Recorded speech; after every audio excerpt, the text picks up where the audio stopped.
Got a 2018 Hyundai Santa Fe. I'm going to go ahead and check the cabin air filter on this car. It's located behind the glove box.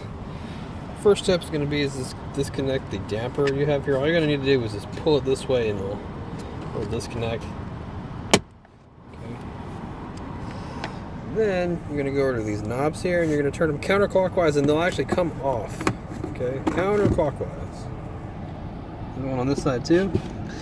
And once you get these, the glove box will drop. And the cabin filter is located in this compartment here.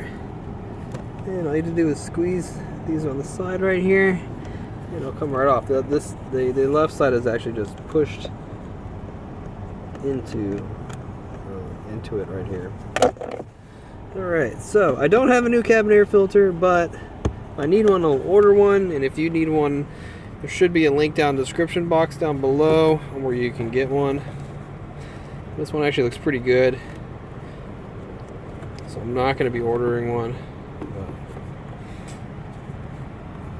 The mileage on this car is pretty low. This is a 2018. So when you get your new one, all you gotta do is just pop it back in here. A little bit of trouble doing this with one hand. Ooh, there we go. Push it in there. Get your door. Put the left side in first. And then just push it back on.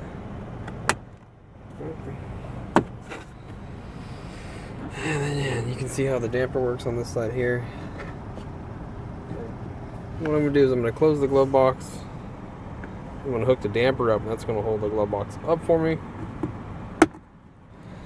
And then I'm going to put the retaining knobs back in. Stick it on there. You're going to move the glove box up, and then you're going to turn it in clockwise, and it'll click right back in. So clockwise, same thing on the other side, and that's it.